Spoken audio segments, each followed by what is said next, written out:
Oh, is it turned on? Doesn't sound. Should I stop sharing? Start sharing, yeah, it's fine. Yeah. Yeah, just talk into it and say something. Haribol, namaste. Om Namo Bhagavate Dakshinamurte Mayam Shriyam Vedam Pramyam Prachad Swaha. There we go. Thank you, Ramagiri. Oh, and Andrew's not even on here, I don't think.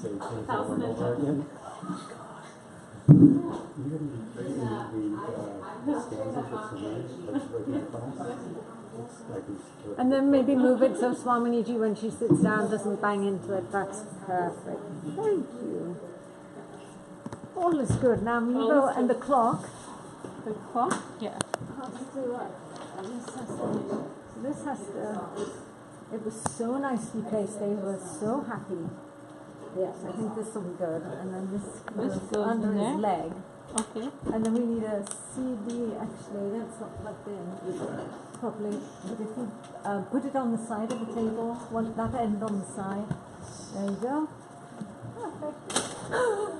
Done. Everything's good. All right. Okay, and we'll just resume recording. That's yes, you'll remember that? Yes.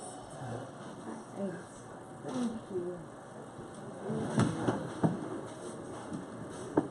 Now remember this. Namaste. Bhagavan Vishveshwaraya Mahadevaya Triambakaya Tripurantakaya Vikamaya Karaya Niyamkantaya Jayaya Sarveshwaraya Sadashivaya Srimad Mahadevaya Namaha. Video sound up a bit. Okay, thank you, Andrew. It's going up a little bit.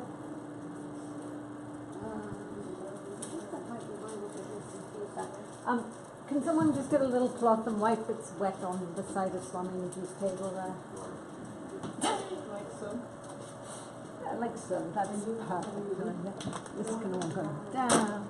This can go up here.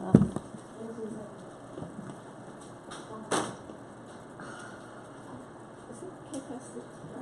Yes, of course. Is it okay if you sit next to me?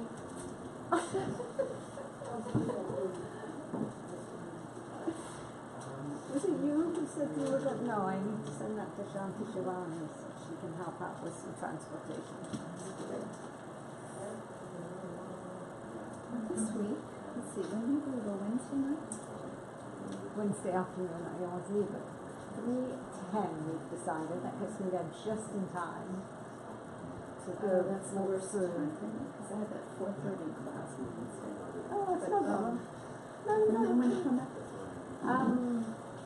9:40. It's probably 9:39 on the Netherlands, but it's 9:40 on Thursdays. But I think they're all signed up for all the way up, because I think you might be picking up with it. Yeah, I have to look too and see. I'll send you the sign up for it. That would be good. I need to add the rest of the term. It could get a little different because I may end up having to stay down there an extra night. I might find a place to stay. It's with some guru buys, so very nice. One of my guru buys from the vehicle is so nice. Oh, excellent. Very good. It's just far enough north, so I get off and I get there by 8, and I just leave early in the morning, so it's very good. Yeah, Bhagavan has just made it all. Peter, namaste. Did you hear Swaminiji ask where you were this morning? No. She said, is Peter coming? That was before we were online. I said, She saw me. yes, she did. Because I asked her. I have to get on with it.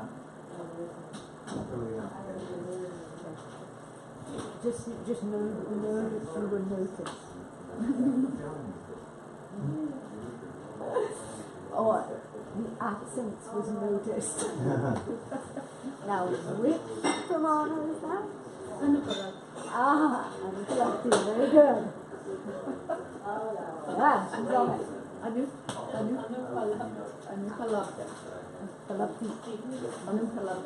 Anupalakti. So, anu, not anu. That's the one I always forget. It's Anu. Anu.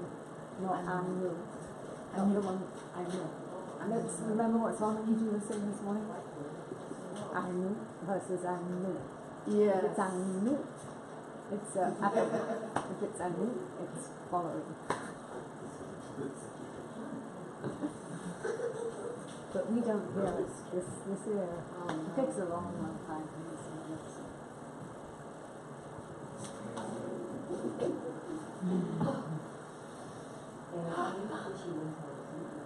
And I think only I think one of these because it's warmer than what's in it's warmer than what's in the room.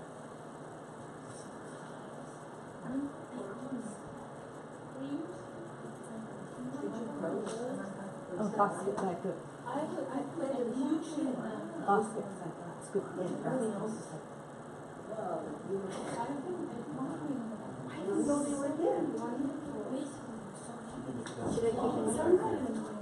Should I keep it somewhere? No, I can just say that.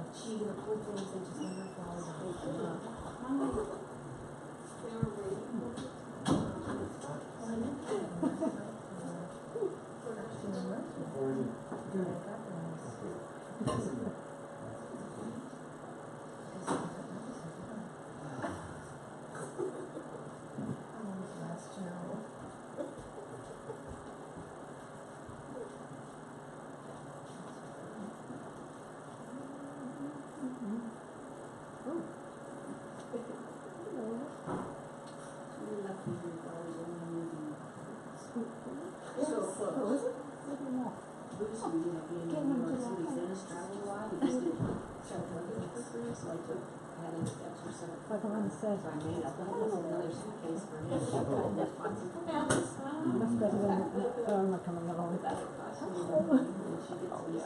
Your daughter's not very she lives in Houston now. How did she do it in Harvey? She okay? Yeah, she's okay. I mean, as much as anybody there can be okay right now. I like Kansas too. And the suitcase. There's storage lockers with water. Well, she hasn't met that Full way. Gotten everything up off the floor. She was thinking more seriously about I was going to say, I'm going to say, I'm in the storage first time. He's from Long Island. And he's like the garage six. It was in the living room today. It's very easy when I went to India and off the lot. There's one little room up there. One little room up there. I came back to India.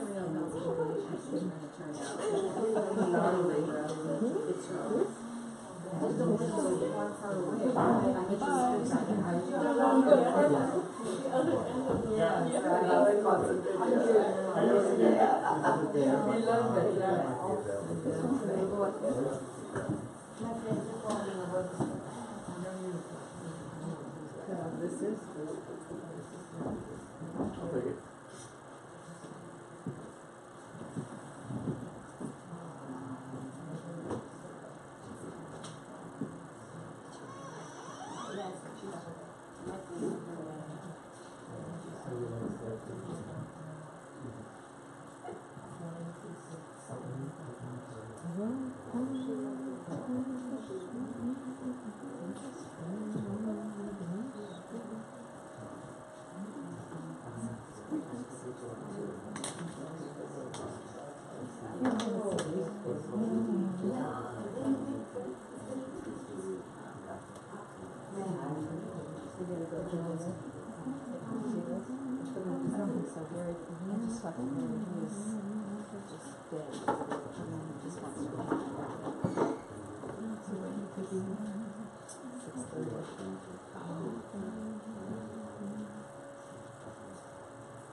Trixie. Put this on that corner. Just lay that on the floor, because then people won't step. Just lay it on the floor there, so people don't step. I put it more closer to the sink. Just coming around that corner, wherever, because people kind of walk. Yeah, out in the middle. Where people walk, so they put their foot on it. So people put their foot on there. Yeah. Do you want to put it on? That's good. I don't have enough. I just saw that. So when I've never seen anybody slip on it. They used some wax polish on the floor. When you're wearing socks, not barefoot. Yeah, I know. Wax polish on the floor.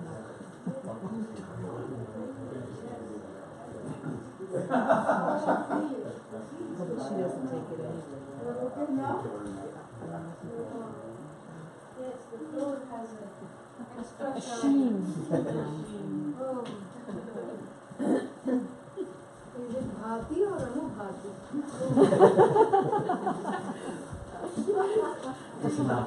We think Anubharti Swamini.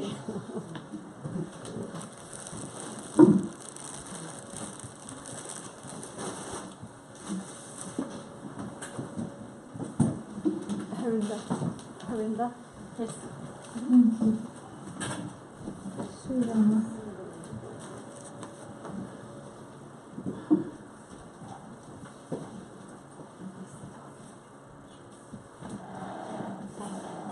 That looks nice. A little bit to the right. Yeah. Swamini has Gilati.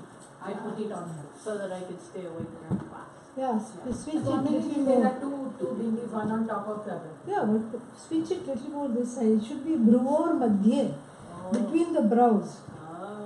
Yeah. So just move it. Shift it a little bit. Yeah. It looks wonderful.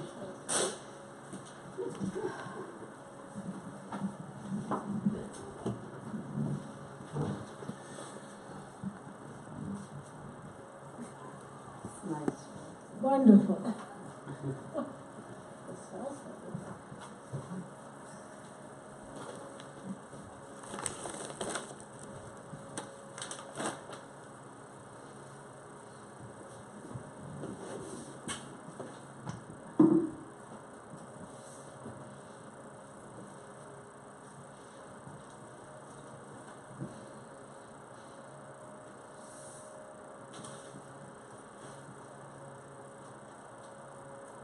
I can see the phone much better.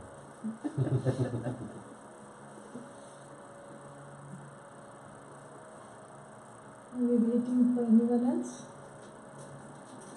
No? No. That's why. This one now is over there. Kate. Yes. She's there. I was looking for her here, then saw her there. Face this side. Oh, She doesn't want to block the fan. without blocking the fan.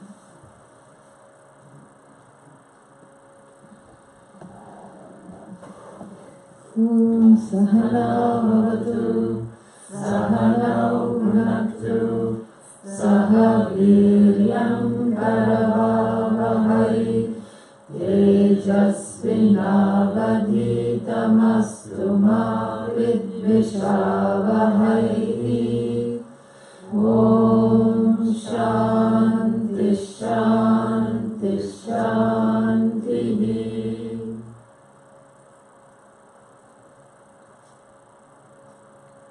विद्यते हृदयग्रन्थिः विद्यते हृदयग्रन्थिः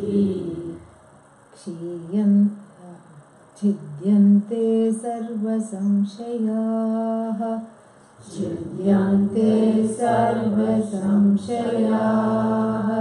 क्षीयन्ते चास्य कर्माणि क्षीयन्ते चास्य कर्माणि तस्मिन् दृष्टे परावरे तस्मिन् दृष्टे परावरे.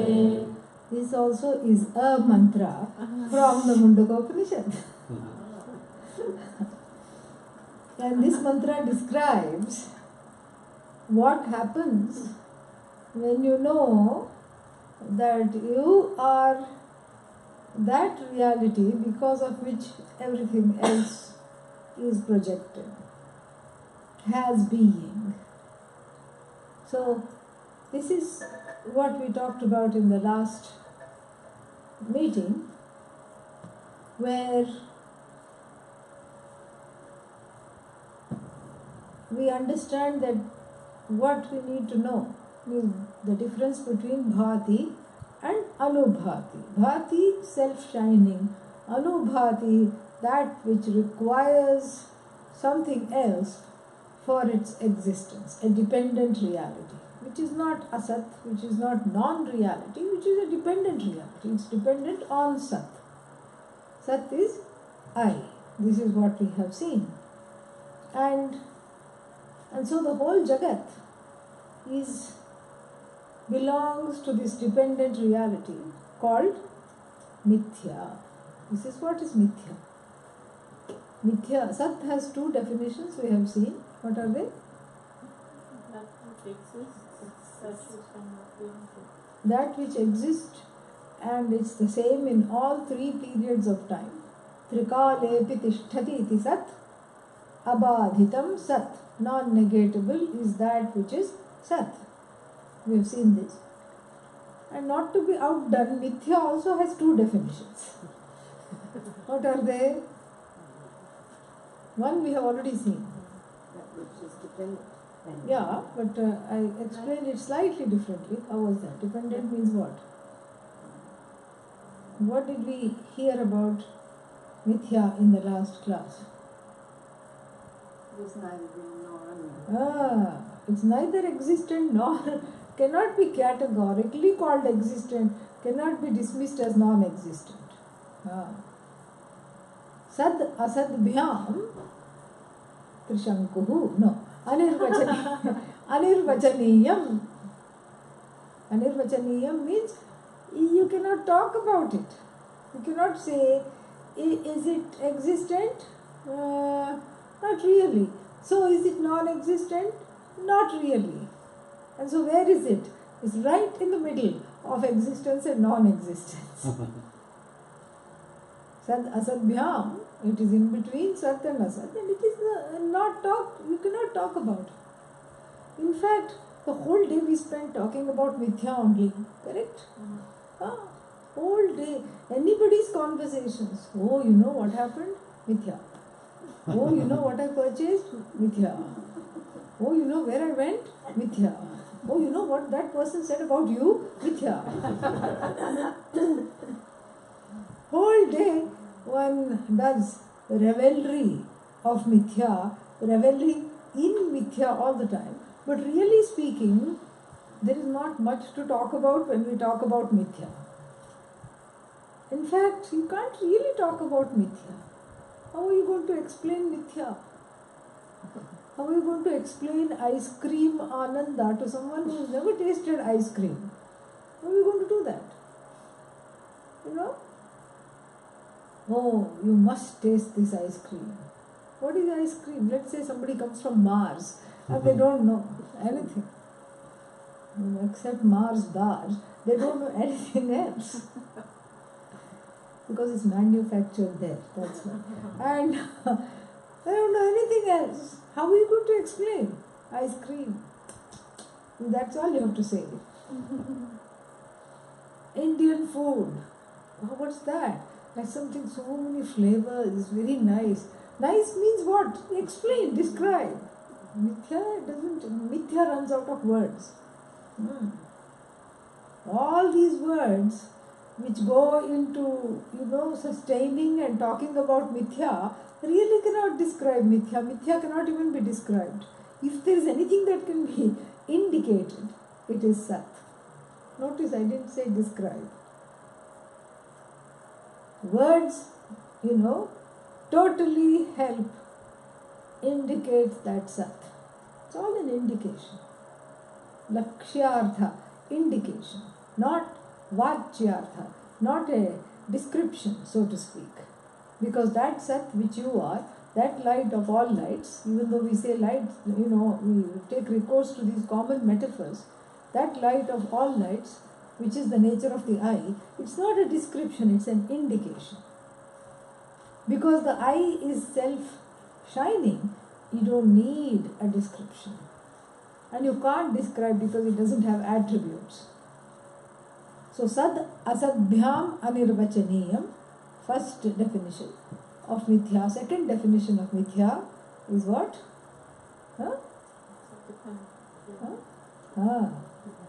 Adhishthana Ananyat.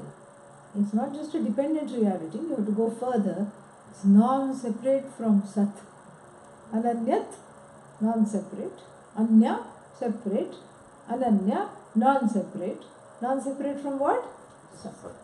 Sat here is called Adhishthana, the truth of everything. So, Adhishthana Ananyat Mithya. So, in other words, wherever there is Mithya, what is there? Yatra Yatra Mithya, Tatra Tatra Sat. See, everybody is completing sentences in Sanskrit. This is a good moment. Then now let us flip this thing over. Yatra Yatra Sat, Tatra Tatra. It's always a one-way affair. You cannot, whereas it is true to say, whereas it is correct to say, wherever there is mithya, where there is mithya, to put it in Sanskrit, there is Sat. But you can't say, wherever is Sat, there is mithya. No. That's the trouble with Vedanta. It's all one way. Relationship with Shastra, one way. Relationship with teacher, one way. All one way. And thankfully there's only one to know, so that one way is good.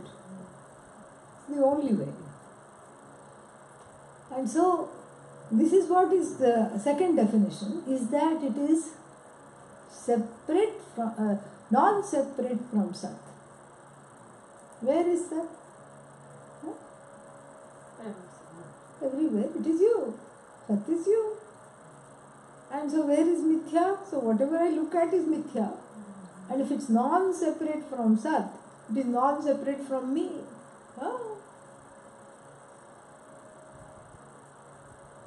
That's why the sage who is got this understanding in the Taittiriya Upanishad sings Ahamannam, Ahamannam, Ahamannam. What does Ahamannam mean? I am food. Who will sing like that? I am food, I am food, I am food. Is he singing before lunch or after lunch? That is also something to consider. But he puts us out of our suspense by singing the next line, Ahamannado, Ahamannado, Ahamannadaha. Annam atti iti annadaha. I am the eater of the food. I am the food and I am the eater of the food. Abba, thank God. Now we are okay. We are not eating sages for lunch. So, Ahamannado, Ahamannado, Ahamannadaha. Ahagga shloka krit, ahagga shloka krit, ahagga shloka krit. Ahamasmi prathamajarutasya. He sings like that. To the rest of the world means what? From the standpoint of people glub glub glub in mithya, drowning in mithya, he seems to be mad. Unmattaha. Mad fellow. Who sings I am food, I am eater of the food? Decide. Are you food or are you the eater of the food? If you are food, just come quietly and sit down in front of, in front of my cutting board. Yeah. If you are food. And if you are the eater of the food, just shut up and eat. What is this? How can you be both?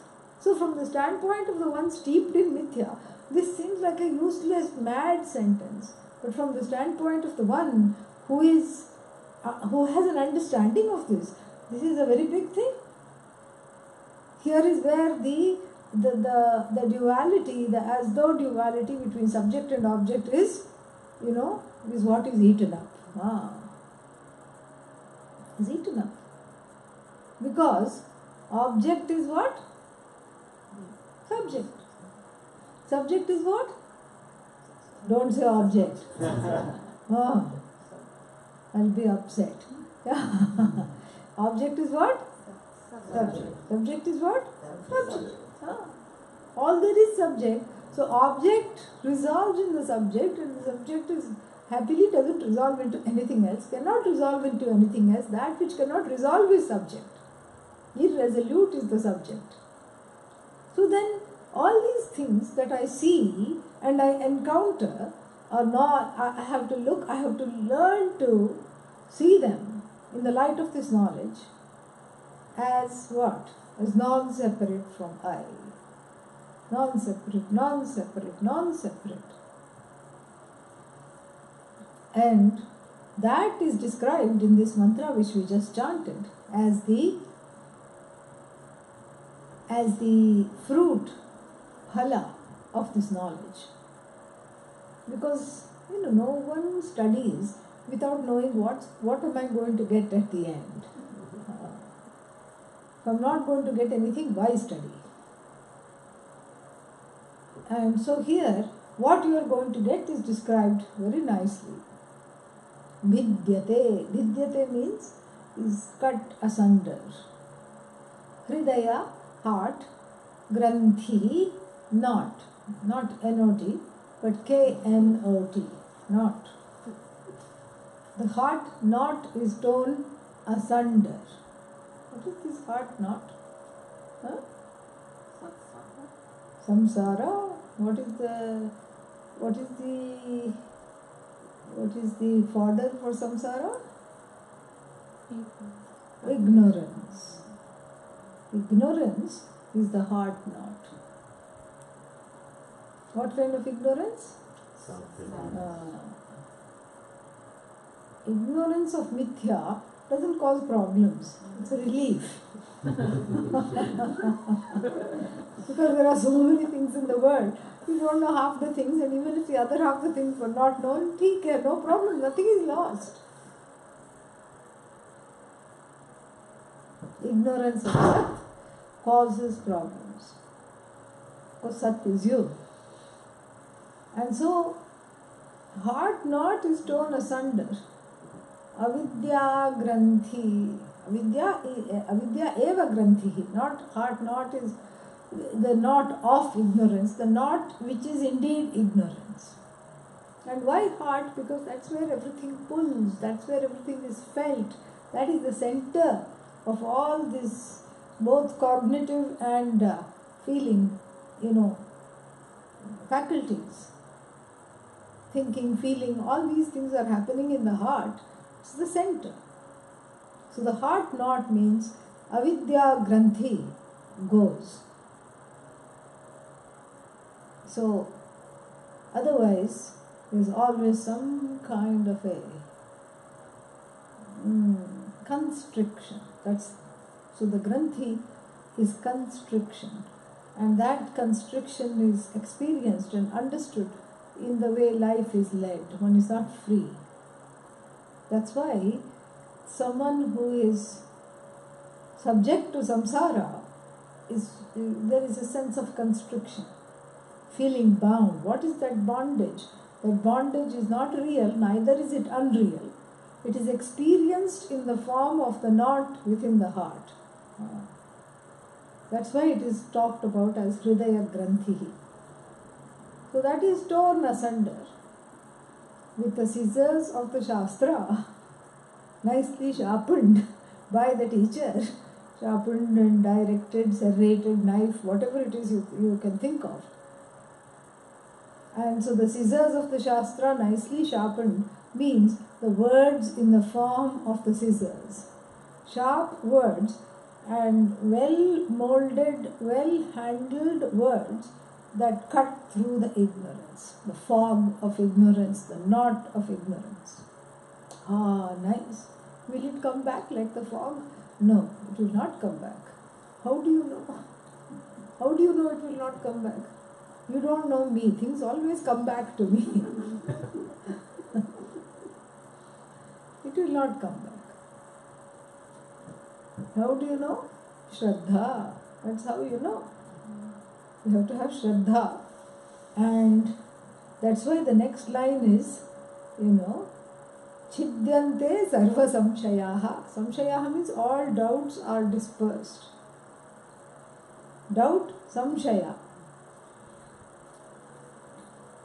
Samshaya means nicely sleeping to the reality. Shaya, sleeping with some in front, somewhat sleeping, nicely sleeping. What is sleeping? Shraddha is sleeping. So, Shraddha, opposite of Shraddha is Samshaya. Shraddha means giving benefit of doubt and having an open mind, a reverential attitude towards the teacher and the teaching. Samshaya is the opposite of that, full of doubts. How do you know this is true? No, this cannot happen. Yeah. I'm sure it cannot happen. It can happen for everyone else, but except me. You don't know me. I'm a special case. Forever ignorant. I dare you to teach me. Challenges the Guru. You bet I will not be transformed. Already has made up the mind. Guru says, Tathastu. What else to say? If that is the attitude, no point in fighting with it. And so, Chidyante sarva samshayaha means all these doubts which come in the way of the granthi getting resolved are gone. All the doubts are gone. What is this teaching that takes away all the doubts? Because it silences.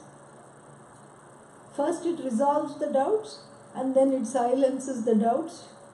Because how to silence the doubts?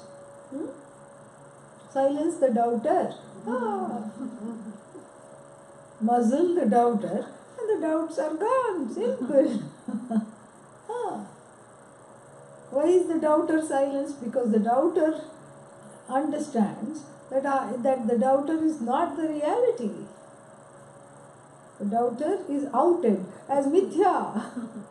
Oh, okay. Yeah, go somewhere. No more doubts because that's not you. And doubts usually are of two kinds. The Shastra has divided them into two. Pramanagata samshayaha and prameyagata samshayaha.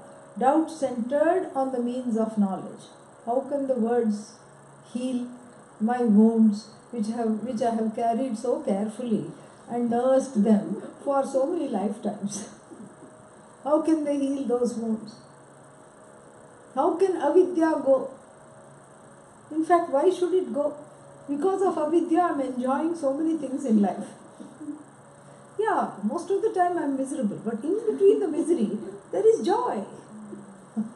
Thoda, chota, little bit joys are there. And if that also is taken away from me, where will I go? This is what is called pramanagata samshaya. And why this is the only way? And you keep telling, don't go and choose a guru who can't talk. Why can't I sit with someone who can't talk? In fact, in my house, too many people are talking all the time. I don't want a talking guru. I want a silent guru. My house is very noisy. So what is your problem if I go sit next to a silent guru and have some peace of mind? So this is another example of pramanagata samshaya, doubts centered on the means of knowledge. Then why this is the only way? Why can't I follow Raja Yoga? What will you do, Raja Yoga? I live like a Raja. That is Raja Yoga. I live like a Maharaja. That is Raja Yoga. Why not follow Hatha Yoga? Why not follow Bhoga? Forget yoga. Eat your way to moksha.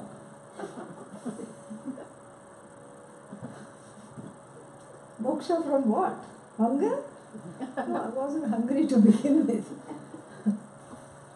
Eat your way to enlightenment. What is the enlightenment? Don't eat so much. That is the enlightenment. Why can't I follow? Why not why do you have to say there's only one way and be so fanatic about it? Why not why not be accommodative? Moksha can be gained through so many ways. Because you see, there are so many flowers, this is the argument. There are so many kinds of flowers, no two flowers look alike, no two roses even look alike. No two roses of the same color even look alike. One is small, one is big, one is medium sized. One never blooms and dies away, the other one blooms nicely. See, everything has its own, The whole world is full of diversity. Look at the grasses, look at the trees, look at the people, look at all these bodies, look at the oceans, look at the jantus, the fish life, aquatic life, flora, fauna, all the wild animals, so many things. So many, and then look at all the things we do in the world. Look at dal that is made in various parts of India, different seasonings, different dals, different things. Same dal even is made in 100 different ways.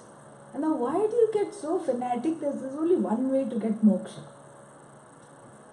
Pramanagata samshaya. Pramana is not understood if that question is there. Yeah, but that question is there. Why only this way? Why only this way? Because it is not connected to karma. Choices are there only in karma, not in knowing. You cannot say, I can know. In doing there are choices. Kartum shakyam, akartum shakyam, anyatha vaga. Kartum shakyam. You can do, you need not do, you can do it in 1,000 ways. Can you say the same thing? Jnatum shakyam, ajnatum shakyam, anyatha va jnatum shakyam. There are many ways of knowing.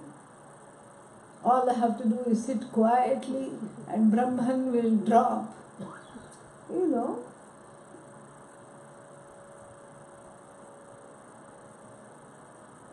Brahman, will just suddenly descend into the mind. Descending Brahman, ascending Brahman, Kundalini. Here they say Kundalini, as though it's some kind of a pasta. Linguini, it rhymes with linguini.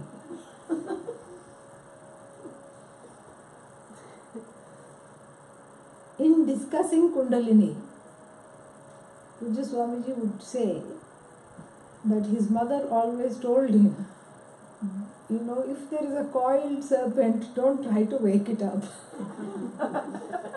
Leave it alone. Whether it is at the base of the spine or whether it is in the garden outside, if it's coiled and lying down, leave it alone, he would say this as a joke. And on a more serious note, he would say that this was a powerful sadhana in the ancient times which has become extinct because the practitioners who taught this sadhana were not able to keep this knowledge pure because it got adulterated and mixed up. So therefore don't mess with it.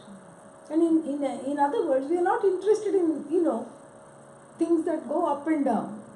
In fact, that is samsara. Things that are bobbing up and down is called samsara. And then very soon you find out it's you who is bobbing up and down. And That is samsara. And we all know what goes up must come down. So why are you worried about trying to get it up and down and all around?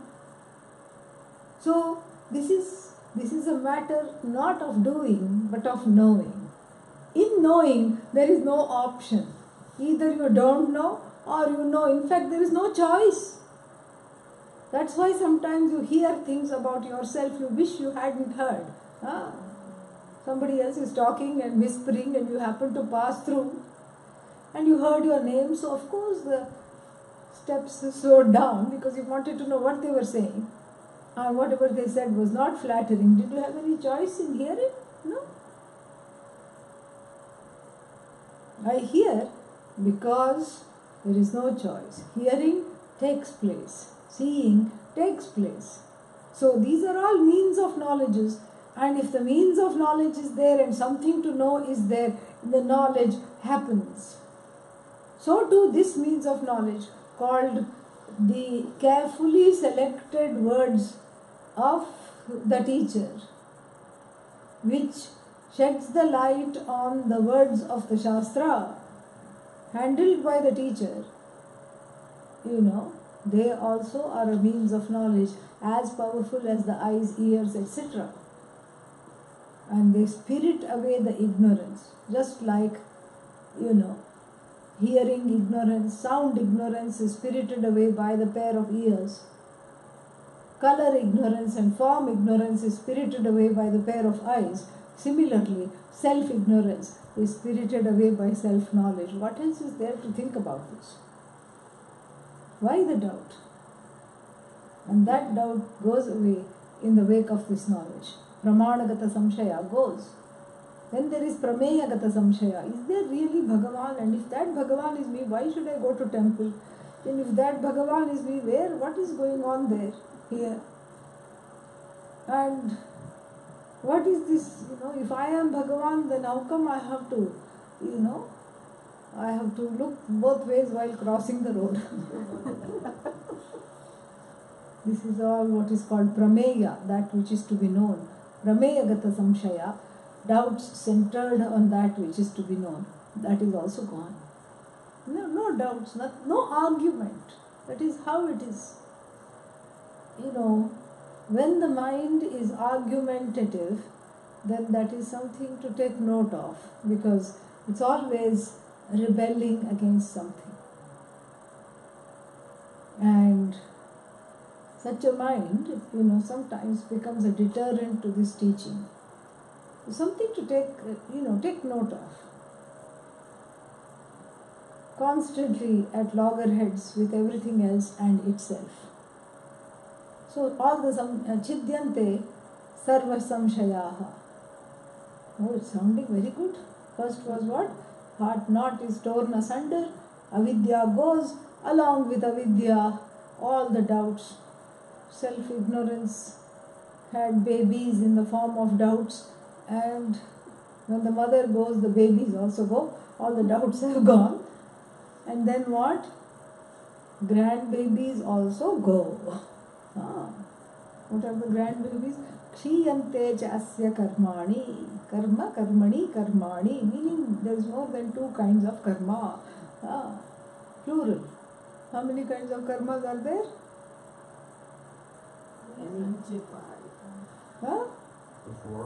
Four? Four? Three. What are they? Sanchita. Next? Prarabdha. And then? Agami. Agami meaning that which is yet to come. That, which I may do tomorrow, but it's not yet done today. Thank God. All the unkind words I may say tomorrow because I'm ticked off. That is what? Agami, not yet here. Then Sanchita is that, Sanchita means nicely collected, carefully collected karma, from lifetime after lifetime after lifetime after lifetime after lifetime after lifetime after lifetime, to the power of infinity, infinite number of lives, infinite number of karma. I thought there's only one thing that's infinite. Yeah, if you don't know that, this becomes infinite. Infinite numbers of karma that are waiting to fructify, and they are just stored in a big bank account. But is it my bank account? Yes. You can bank on that. It is your bank account. Then what is the balance? It is the secret bank account even from yourself. You also don't know the balance. And you don't have keys to the locker in which the karma is kept. You can't say, can I at least take a peek at the punya? No. What about the papa? No. And what's the rush? Papa will come. Don't worry, all you have to do is wait. When will it come? Any time. Don't worry. So Sanchita karma is the sum total of all the karmas gained through all the lives as a human being or a human like with free will and volition. Then prarabdha is like a little ball of that sanchita broken out and given to be eaten over the course of this life. If sanchita is a big ball of dough, prarabdha is one chapati. Yes, put on the hot griddle of samsara. Flat bread, flattened bread. Yes, this is what it is. So one life is not enough because it broke off a little bit. Correct? And whatever was broken off, this fellow put it back, with interest because of the agami karma, whatever the person did in the life. So this karma you can never get rid of. Oh my God, how to get rid of this karma? If you want to instantly go into depression, have a discussion about karma. Finish. There's no other better way. Really. Instant depression, like instant coffee. Instant depression because, oh my God, prarabdha bad enough because you don't know what's in it. And then sanchita is very depressing because how will all that go? Can I give it to somebody else? Valmiki tried. Nobody would take it. You can't give it to anybody else. How does karma kshaya takes place? Upabhogena. Upabhogena means through exhausting it yourself. That itself is exhausting. The thought itself is exhausting. Forget the karma. So, in this sober moment, to hear kshiyante means all the karmas are worn out, gone. When? In the light of this, in the wake of this knowledge. All the karmas are gone in the wake of this knowledge. OMG, this is wonderful. How do they go? They're not really there. It's like a dream. In the dream you are being chased by three really, huge fellows. Three of them were chasing you. And you just ran in the dreams. You couldn't outrun them. They were still chasing you. And you began thrashing. The body began thrashing in the bed. Thankfully somebody woke you up and gave you a glass of water. You seem to be having a very bad dream. Oh, thank God. And you drank the water. And you said, oh my God, you should have seen those people chasing me. It was terrible. Yeah, good, it was a dream, right? Yeah. Then after drinking the water, do you start running again? No. Why? Huh? You woke up. Oh. That was in a different order of reality, which you thankfully can never revisit. It's gone. Poof. Finished. The bad movie that was that you were enjoying the reruns of this horror show. Rocky Horror Show? What is it called? Yes. Huh? Huh? Rocky Horror Picture Show. Rocky Horror Show, yes. It's like that. Rocky because it's very rocky. And so, you were enjoying within quotes, morbidly enjoying the continuous horror show, life after life after life, so much karma, so little time, OMG, what to do.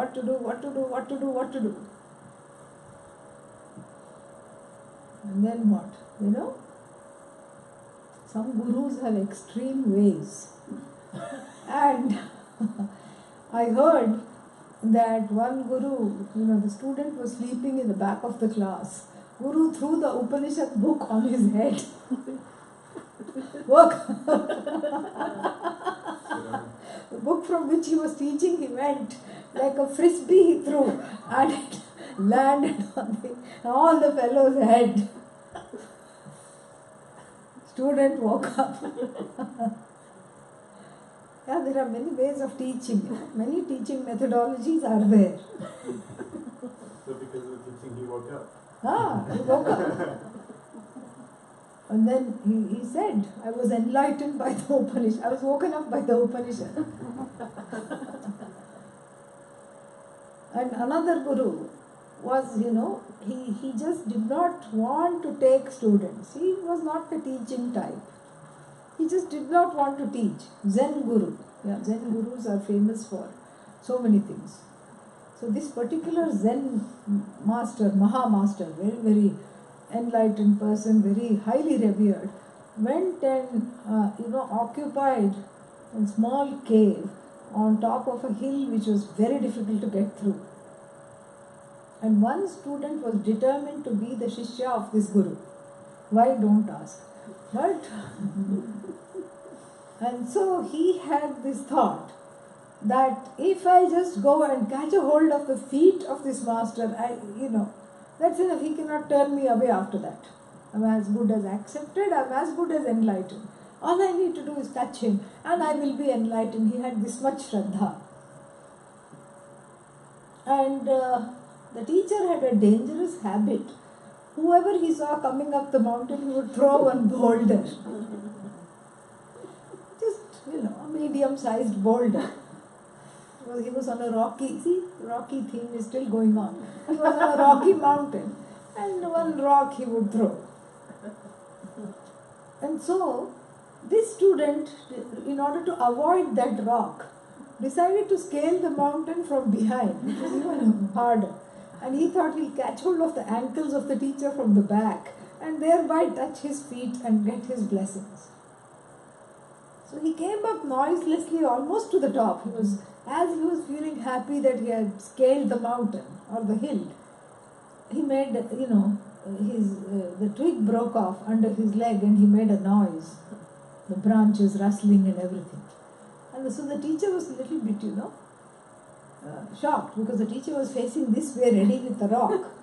The teacher turned around and as he caught the feet, the rock fell on his head. Okay, flat. Then the teacher removed the rock and what came out was not the student but another teacher. That is the story. That the force of the rock falling on his head took away all his karmas. Yeah, or he had brain damage. We don't know. Permanent brain damage. We don't know. I don't think so. But anyhow, this is the story that is told. What happened, we don't know. And so, once you wake up from that reality of the so-called bondage of the karma or whatever it is, life after life after life, then you understand there is nothing to run away from because the force of this knowledge takes out the karta. So, what was under the rock was the karta, the doer, the one who said, I'm going to catch hold of the feet, and I'm going to get this experience, and I'm going to do that. What came out from under the rock was not the karta, akarta. So what was killed by the guru was kartritvam. Kartritva hanihi. the loss of kartritvam.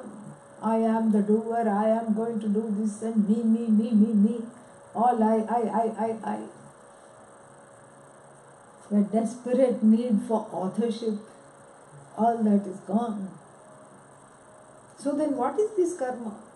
Karma is a bank account.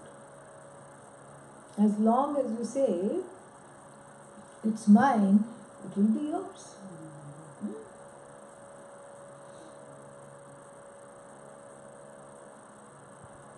This teaching helps you to disown that bank account. Oh, but there is so much punya in there. I did a lot of good things. What about all the charity? What about all the things that will question me in my last days before the swing low, sweet chariot moment? What about all those things? Bye-bye.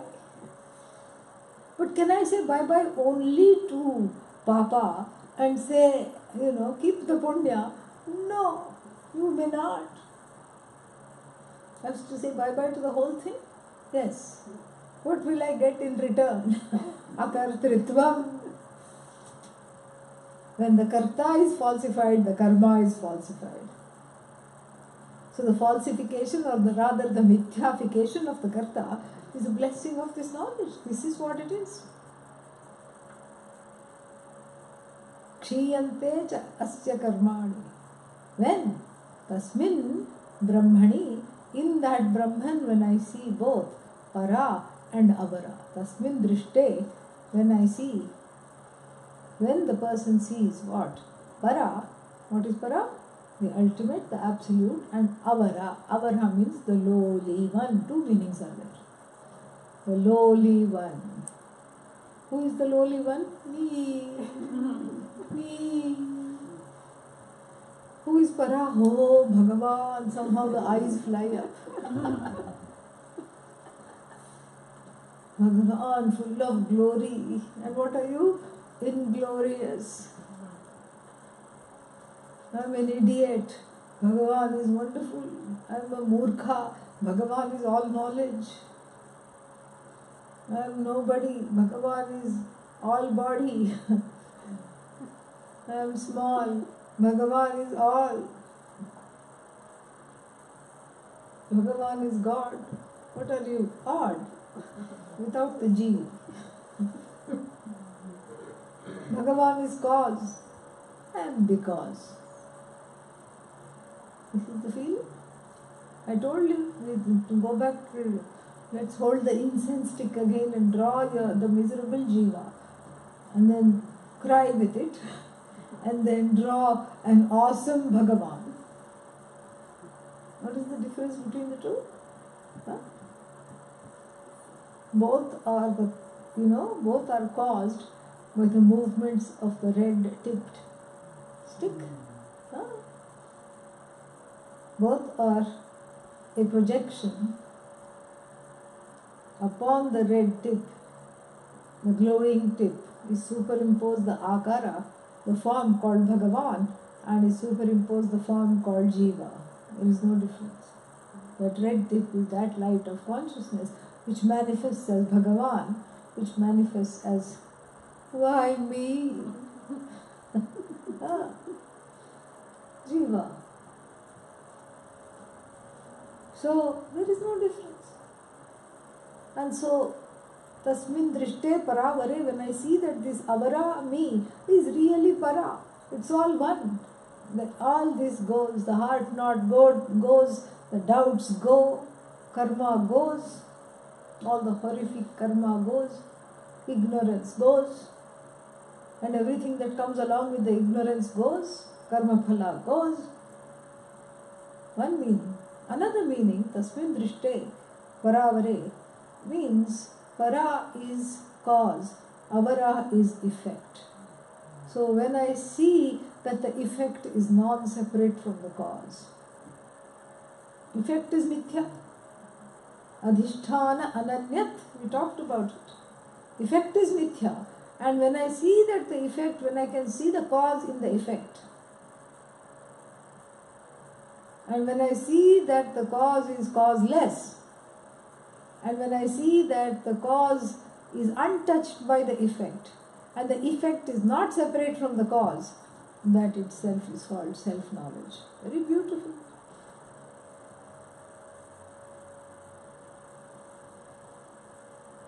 And that is what is the result of this bhati, anubhati mantra.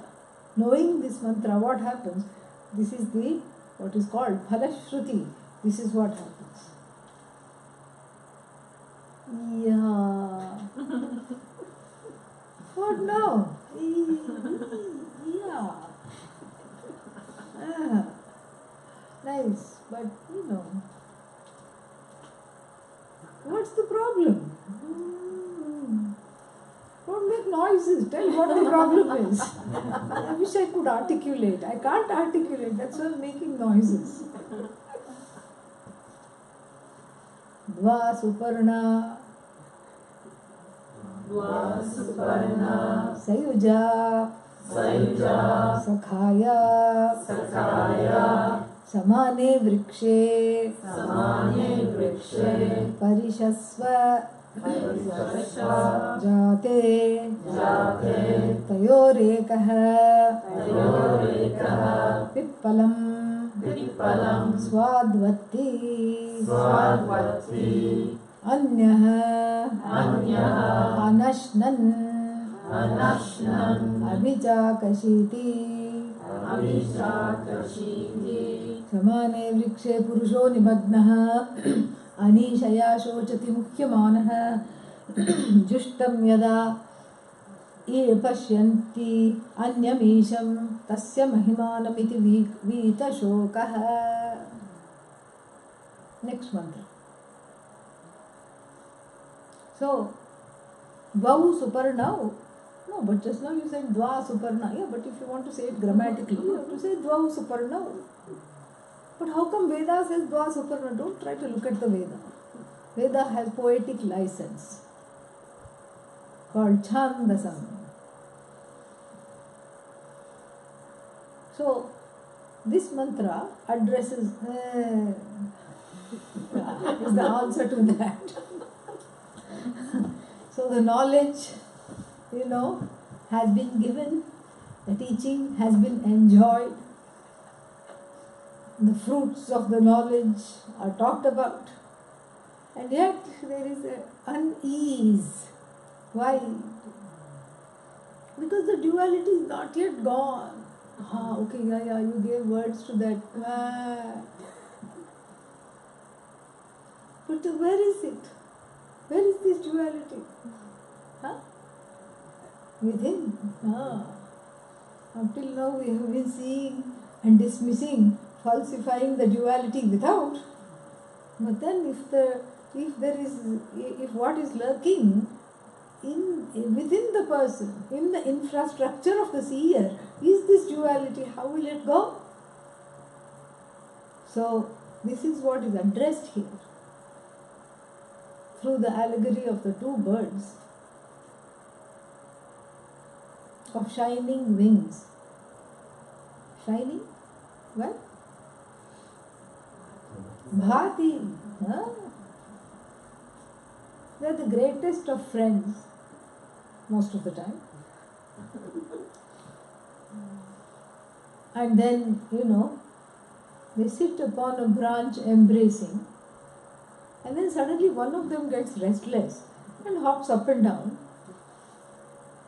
in search of berries. And this berry business is very, very doubtful, because most of the berries are what? Sour, pungent, bitter. And if they are not sour, pungent or bitter, they are just plain rotten. Yes, rotten berries. So it ODs on the berries in the hope of getting one sweet one once in a while. Which one? One bird. And the other one just looks on without eating the berries, just looks on. So the berries are called phalam, correct? What else is called phalam at the end? What else is there? Karma phalam.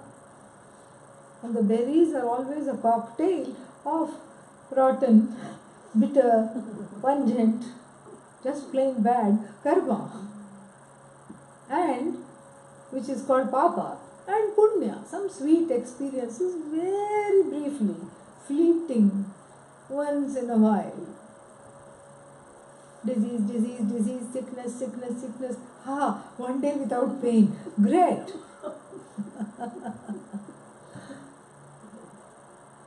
This is what it is.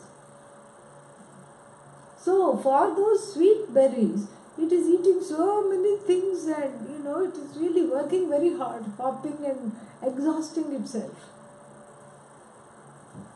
And the other one simply looks on. Abhichakashi. Abhichakashi means looks on. Abhichakashi iti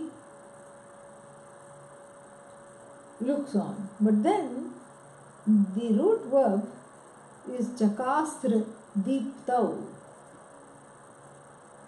Looks on is actually the word that which means shines the light on. That's how the word prakash, the kashate, it's the kash dhatu is actually chakasra and it becomes kash. So that kash, abhichakashi, aorist form I think. Abhichakashi iti, it only looks on. Without looks on means shines the light on the hopping mad one. How many birds are there? 2. Ayo Rama. Oh, one. I didn't bring a book. Why enough of them? So, to wake up. Anyone. Yeah. So, how many birds are there? One. One. The one that's casting the light is the bird and the other one is the shadow. So the shadow is running around in a tizzy trying to get good karma. It's basically trying to catch its own tail, running around like a mad dog, running in circles. And that, that bird which is running around in circles is the alata drawing the jiva. And this bird that is simply looking on and blessing its actions, so to speak, or shedding the light on its action, witnessing the actions, is the drawing of Ishvara, all happening within. Jiva Ishvarayoho Vada, Samvada, is the dialogue between Jiva and Ishvara is taking place within. How? Because the Jiva ignores Ishvara within. Ishvara is there, not seen for want of a means of knowledge, but still experienced. Because innately one knows what is the right thing to do. Innately, without going to Sunday school and being taught, one knows one has to tell the truth. One knows this is not correct. One knows this is right. And there is a certain comfort in doing the right thing. There is a certain joy in being, in tandem with the laws of Bhagavan. Every jiva comes equipped with an Ishvara megaphone within and it broadcasts. What does the jiva do? Stuff the mouth with cotton. I don't want to hear you. Why? Because of ragadveshas.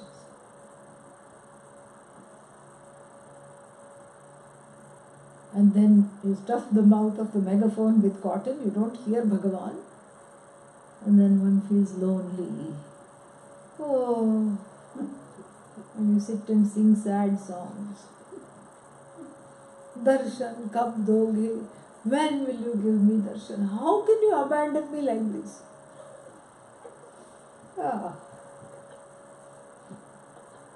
And Vishnu looks at Lakshmi and says, what is he talking about? What is she talking about? Have they gone mad? these the people, what are these people? What's wrong with them? Why do they needlessly complicate their lives? Lakshmi says, let me give you a foot massage. You just relax. Let me just press your feet. Don't worry about them. I told you that this is how they are. I told you don't bother with them. You just don't get stressed out. This is the thing. It's exactly what a child does. No, I want to do it all by myself. Go away, it tells the mother. I want to tie my own shoelaces. It can't even hold the laces. Its hands are, everything is slipping. The mother gets tired and goes away. Tired of arguing with it, goes away.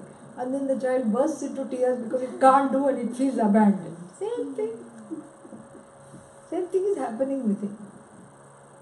First, the voice of Bhagavan is drowned out.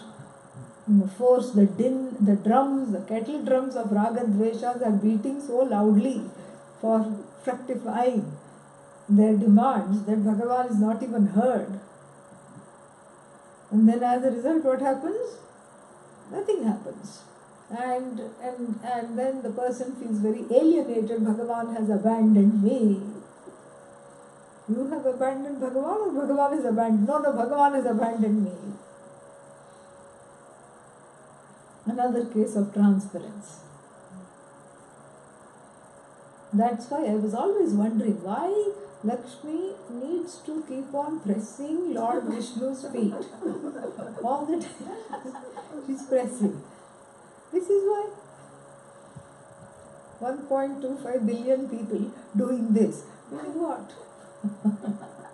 Think of the toll it will take even for the all-knowing one.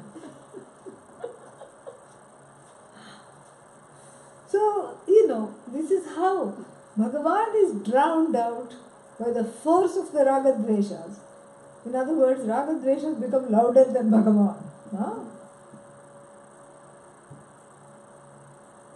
And the search for karma phala means, karma phala means, comfort. Karma phala is usually objects of the Raga Dvesha, whatever I want, whatever I don't want. So that is alone being pursued, and therefore that bird feels very lonely.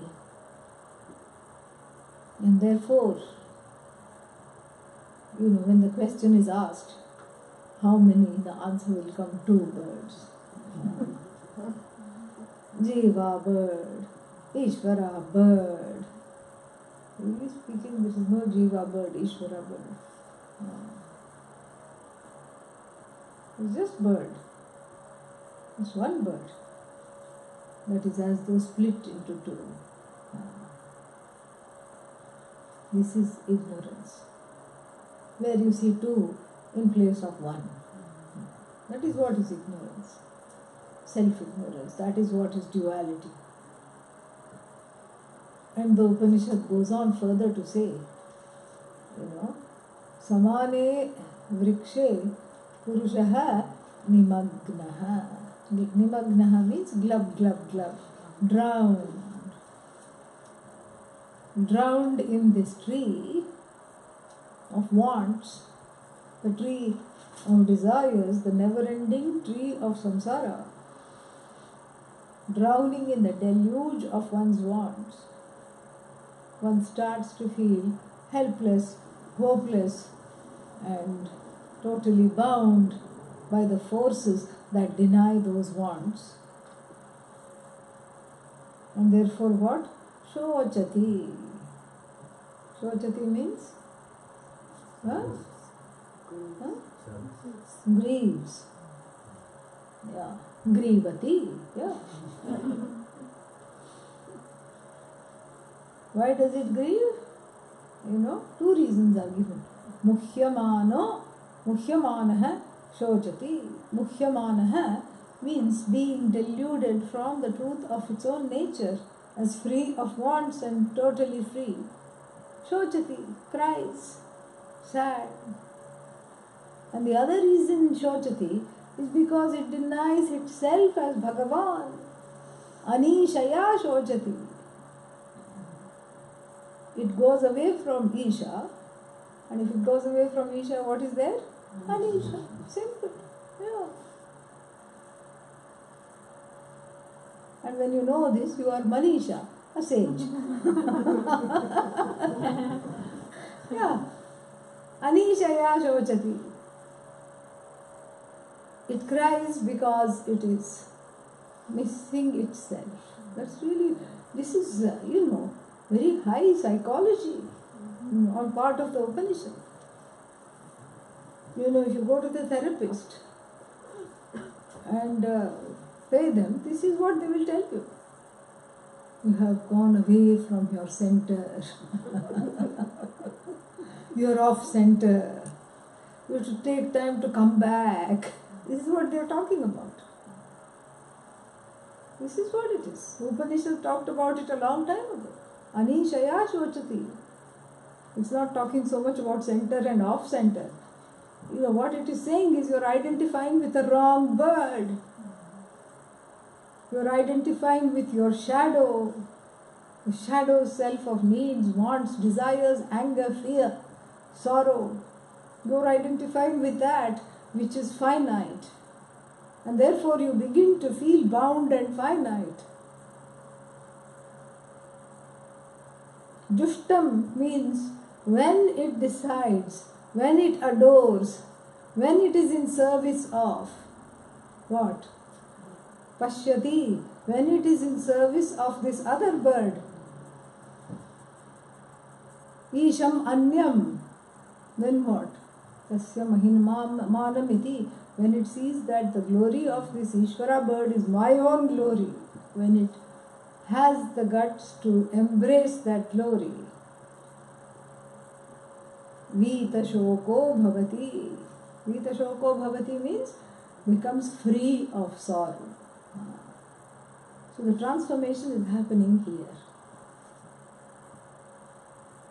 Who will be the first one to identify with the real bird, not the mithya bird? You look around the society, you look around the room, let somebody else do it, then I will do it. This is called, what is that? Baba mentality. Why Baba? Sheep flock mentality. Yeah.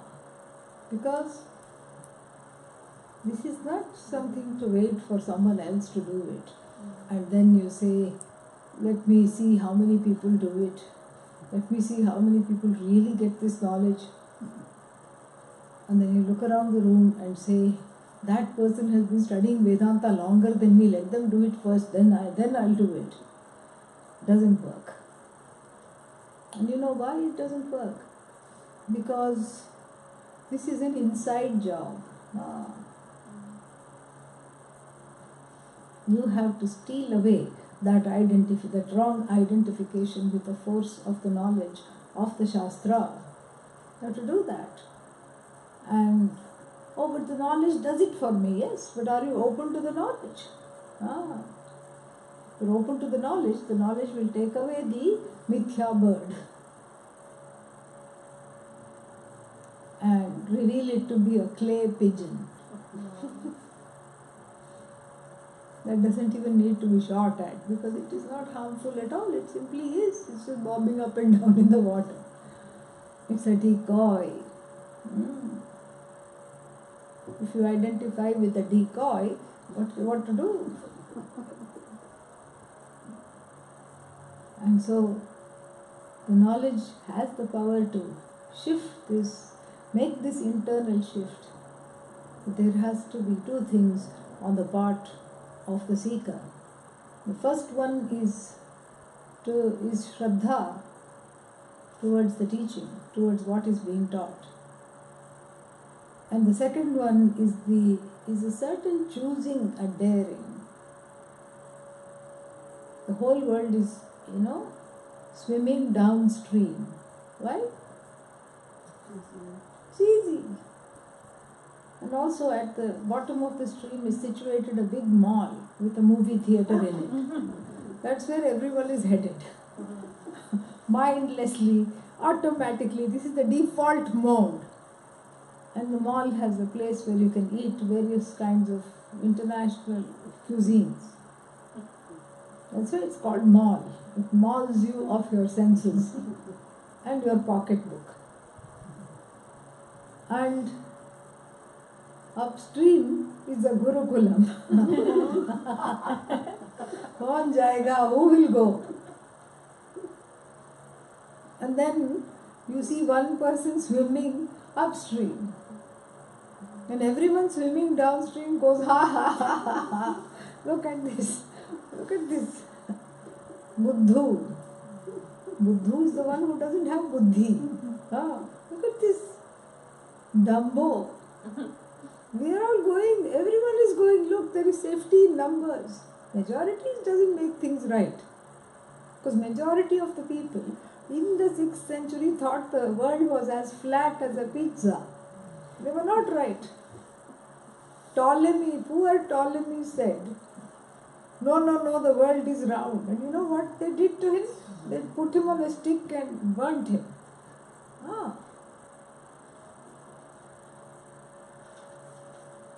Majority doesn't mean it's right. So everybody is going one way. And so that's the default mode. And so I feel there is safety in numbers. There isn't. If you are with 10 unsafe people, you are 10 times feeling unsafe. But somehow there is safety. I don't know how. But this is the group think. And so let's now focus on, let's put the zoom in on that one fellow valiantly climbing upstream where the Guru is waiting with a rock.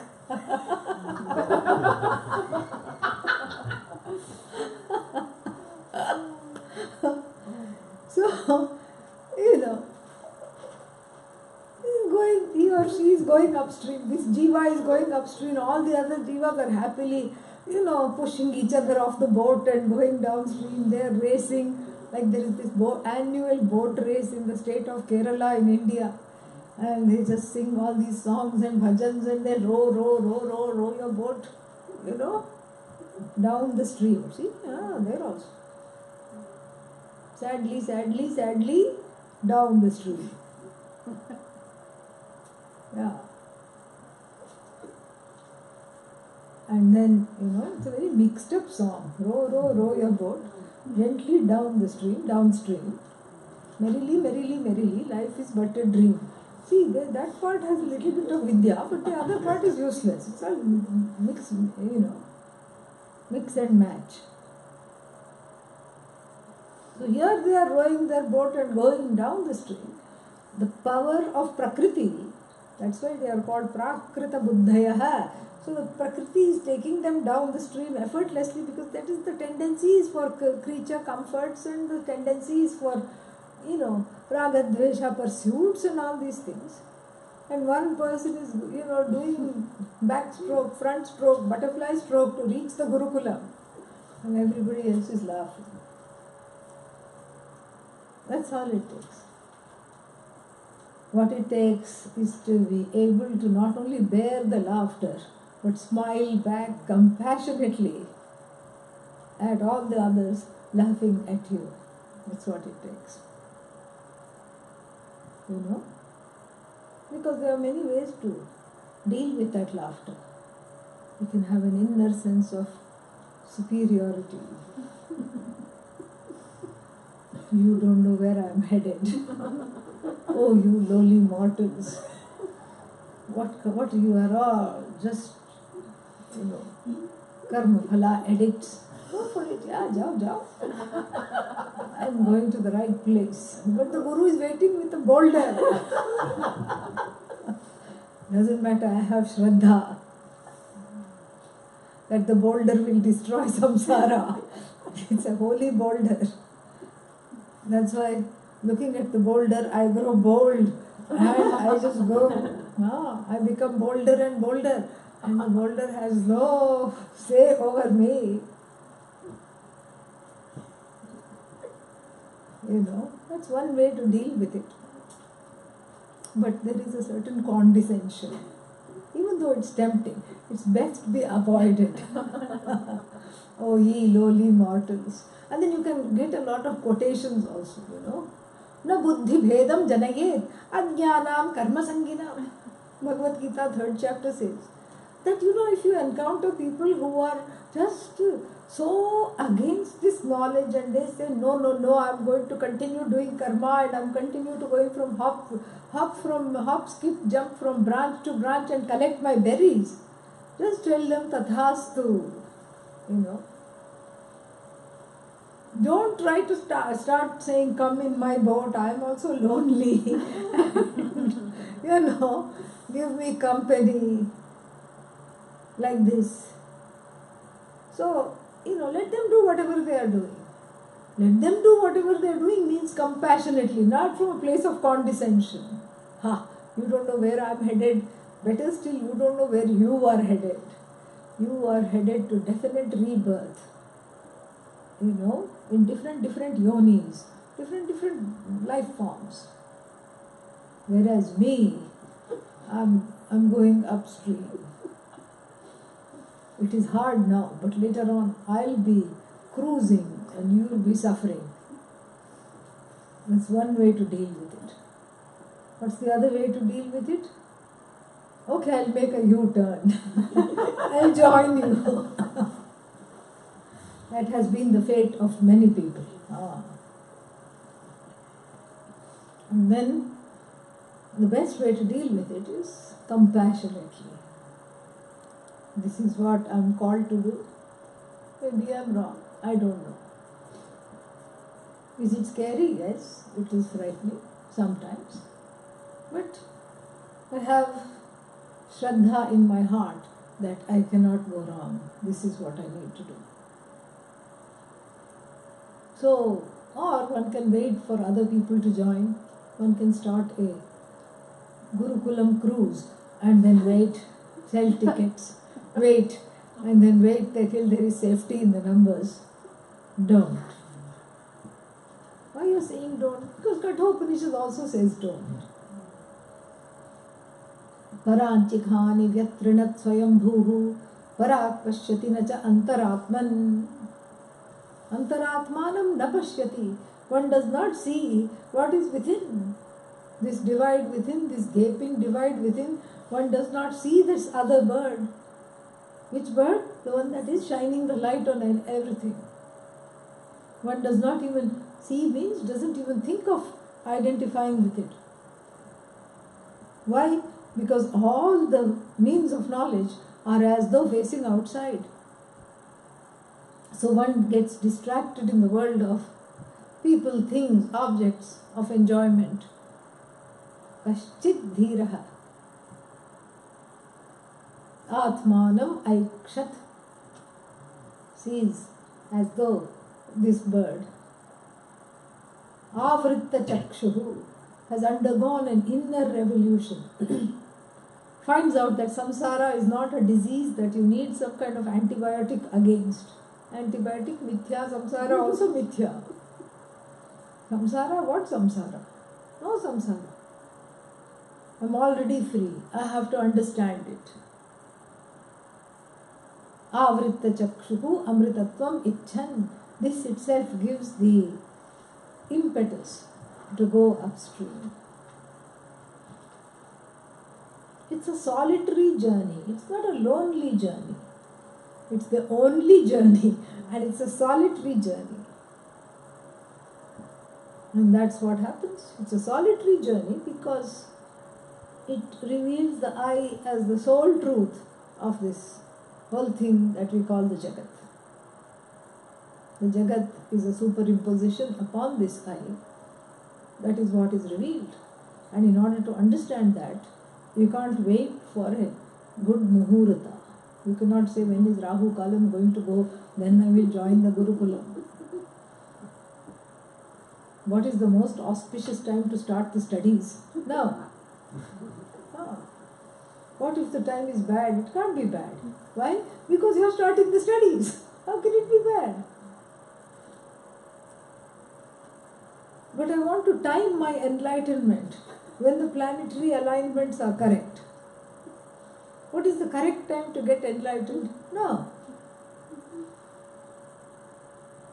So, this is what it entails, is that within and without, that the duality without is a mere reflection of the gaping ravine in the form of the duality that one has nursed due to ignorance.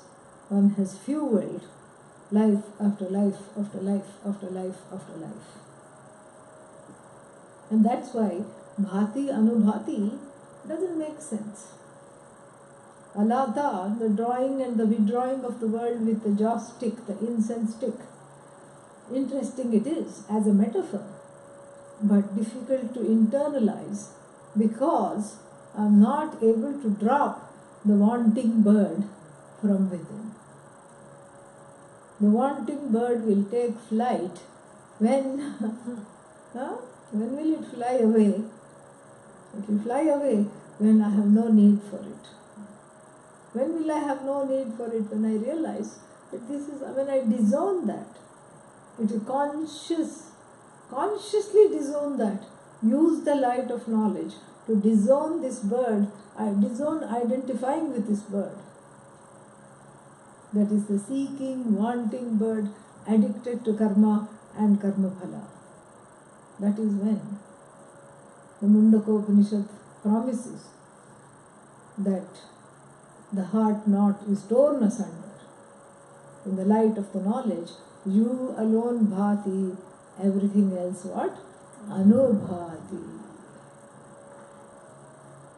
How many mantras? Huh? 4. How many classes? 4. Each class was very true to the topic, a mantra from the Mundakopanishad. So what was the first one we did?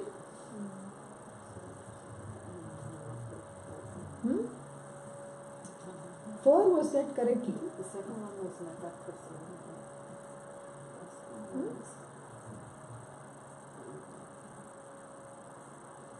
Approaching the teacher. Pariksha lokan karmachitan. See, everywhere the karma comes in. Pariksha lokan, having examined the fields of experience collected by karma. So you look at the karma phala, spread it out on a sheet and look at it. Look at the karma phala. Is it really worth having gone all out for the sake of this? And then what? Develop a disgust. Nirvedam ayat. And then what? Develop a disgust and see in the light of the understanding that the uncreated cannot be created by karma. What is uncreated? Bhati is uncreated. Anubhati, created. So what do I want? Bhati or Anubhati? Bhati. That which shines is what I want. So the uncreated already is.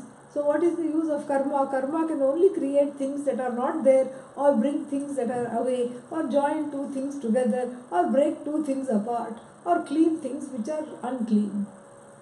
Is the Atma unclean? Say no quickly. No. Yeah, you sleep afterwards. Why are you sleeping now?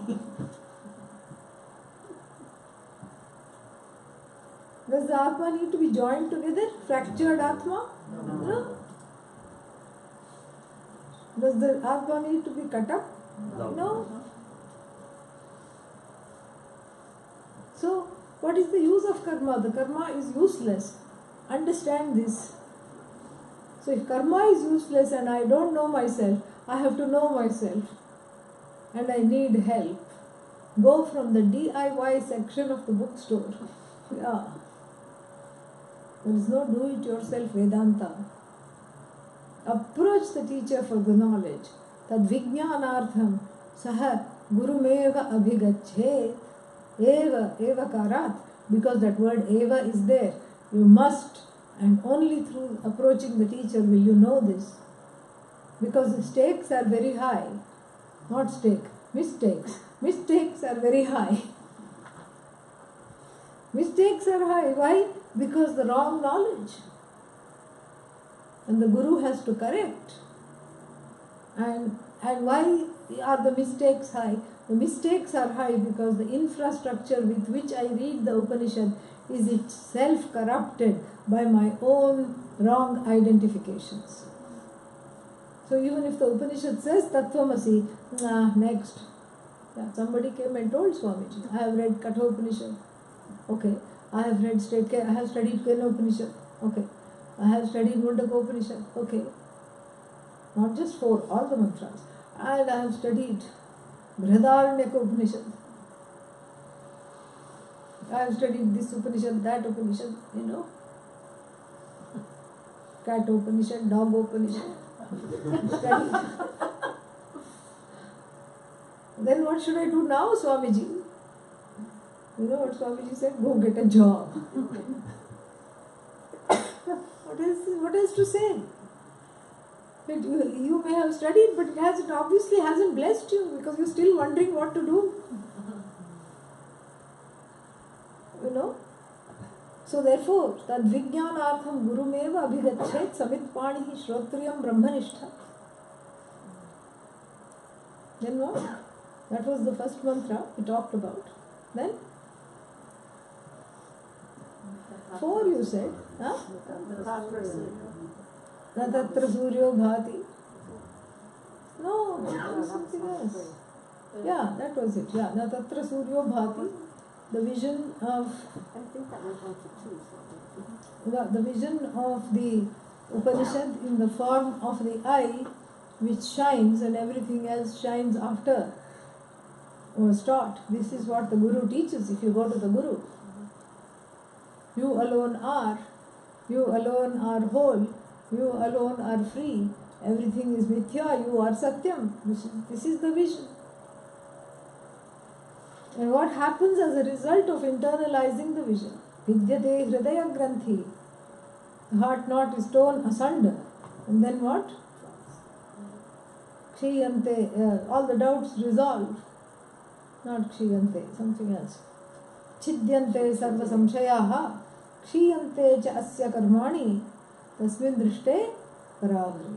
When I see this avara means this lowly creature, i.e., what I thought to be me, to be what? Free. Kshiyante cha asya karmani, all the karmas are gone,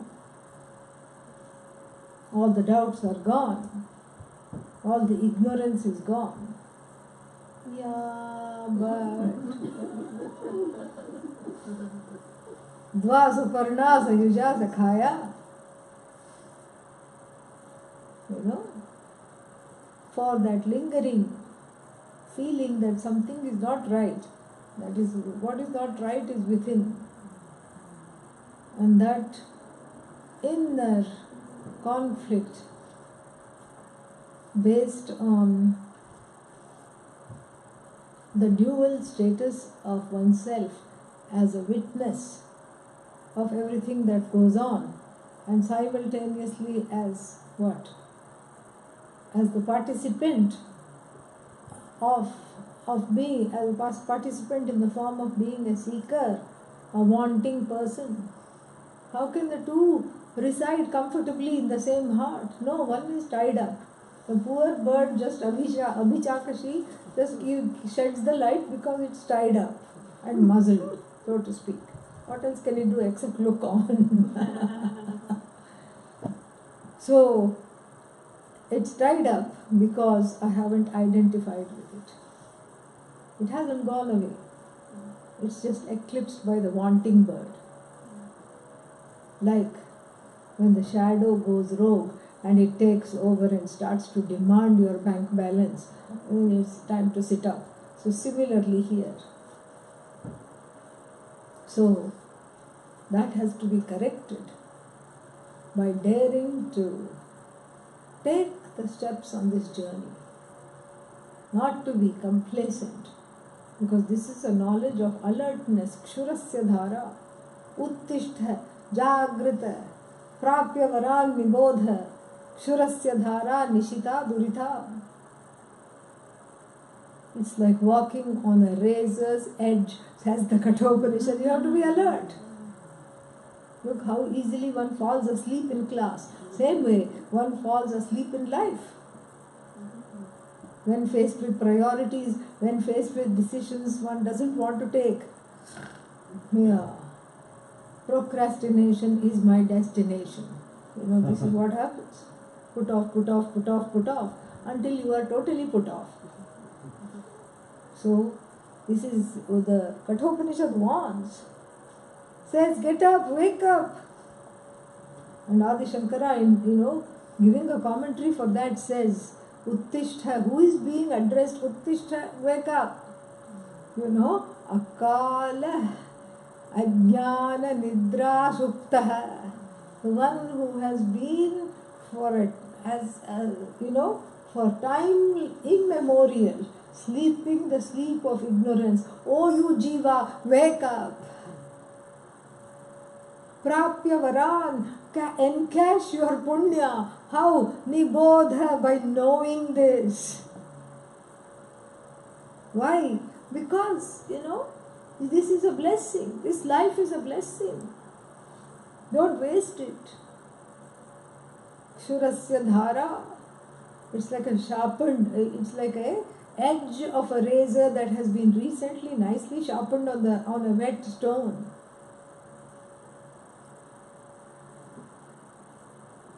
This is, that wake-up call in that Upanishad is the same as Dva Suparna mantra in this Upanishad. Same thing. That internal split has to be healed. Another way to look at it is that the bird which simply looks on is the adult, and the other one is the inner child full of needs, sorrows, wants, and that has to be parented with love, integrated into the adult, so to speak. That's why there's always only one bird. Whichever one predominates, it's still one bird. When the jiva predominates, it doesn't see Ishvara, still one bird. And the truth of the whole thing is there is only Ishvara, still one bird. And in the light of this, the whole connection becomes very clear. The teaching is connected to this knowing. The knowing is connected to the contemplation of dropping the false identifications or the wrong identifications. By firmly being in the place of the witness and not looking for the whole village to come with you on the trip to Gurukulam. They won't. Oh, but I'm so lonely. It's all just me. Why only me? Why can't I have company? You can have company. But where? You just said I have to get on the boat alone. Yeah, but on so many boats there are all these other people also who have left their family, left their friends. But when are we going to meet? In Sheila's house in a few minutes. All those people will meet. That's why it's called satsang. You make a new family. You make a new family, a functional family of people interested in not in one another, but in the vidya. That's a functional relationship. You're interested in something bigger than yourself, and that's why it works. That's why it's called satsang. Because it's the sangha, association of everyone wanting sat. Or you can say it is satam sangha. It is the sangha of people who are sat. What? The rest of the people are not sat, they are sat. But they don't know they are sat. That is how. Because, one grows along with others, and along with others one gains this knowledge. But, you can't say Only when my people come, I will get on the boat. You know, whoever you meet on this upstream journey is your people. Ah, that's how one internalizes this knowledge. That's why there is no loneliness. But each one has to undertake this journey in a solitary way. That is the daring. That is where somewhere, somehow, you have to want to be freed. And you have a Teflon attitude towards what other people say.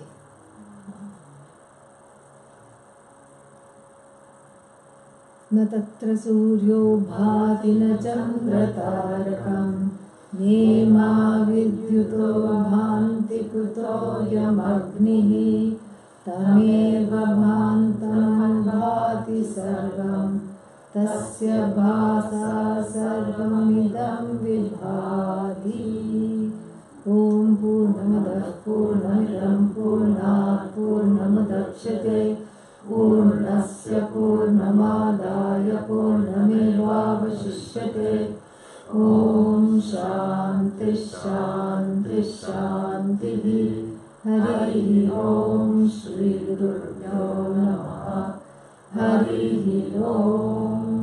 Any questions? I have one. Yes. I had it earlier coming in, but you just almost answered it. When I watch my behavior, I can almost trace any action that I take to being an answer to a need that arises, whether it's physical need like hunger Yeah. or emotional need like sociability. True. So, up until now, I've looked at these needs because they're naturally arising as inherently valid. Yes. Is that the, and yet, if I just go along meeting every need that comes up, Yeah. I feel like I'm kind of like a slave to them. Yes. So how should these needs be looked at? As valid, invalid? As inherently invalid, except when, see, the thing is this, there are certain needs that without which it's very difficult. There may be some chronic, health issues, for example. And even that sometimes, is falsified under certain circumstances, under all circumstances, really. But for those that are in the process of knowing, I will say that, that is where you draw the line. If there is some kind of a physical, chronic issue that prevents one from, for example, sitting for long periods of time or needing to sit down, whatever that might be, to a certain extent that can be heeded. Or sometimes, let's say there is something called, what is that condition where you have to eat frequently, or some hypoglycemia, low blood sugar, something happens, you have to eat. So, okay, that needs to be met. But really, barring that, all needs are inherently invalid. And any kind of thing, suddenly to get up and go somewhere, also comes from an inner restlessness because there's a bubble from the unconscious that I'm not seeing. Wow. Really, there is nothing to do. And when the action is unhitched, when the wagon of action is unhitched from the needs that they are in service to fulfill, then the action becomes unbound. It's so free. One freely does things because one wants to, rather than because one is a slave. That's what it is. It's very beautiful. Yeah, that's very observant. That's a very astute remark. Yeah, satsang will be shared on Adobe Classroom as well. I don't know what is this satsang. What am I supposed to? Advertise this Swamini, but Yeah, I think that given the launch extra of class, Bhagavan Airline seems to be late, so therefore won't be able to reach in the proper body in time. I don't know. Ask Janani. Janani, what is it? Are you going to? Is this satsang going to be shared or what? well, On it Adobe? depends if Swamini is going to talk. I don't know if I'm going to talk. Am I going to talk? What is there to say? You're going to listen? You see, we thought that what we will do is to have an afternoon class so that the evening there is no need to talk. So I don't know if there is need to share anything, because what will I talk? You know, what is there to talk? Yeah, unless people have any questions. Huh? We have some opinions, they're all typing. Let's see what they say. We have to, include them in the boat. Yeah, we're all part of the satsang.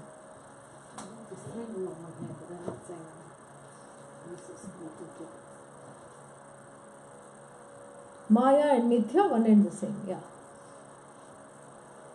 No subset, yeah.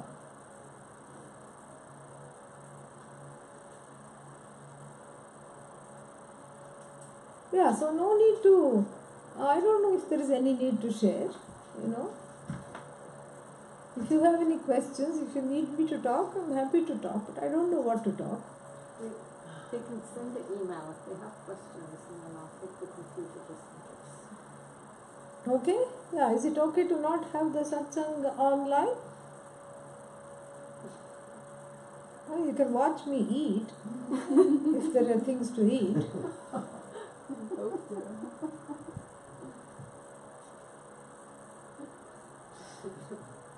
They said they'll take that.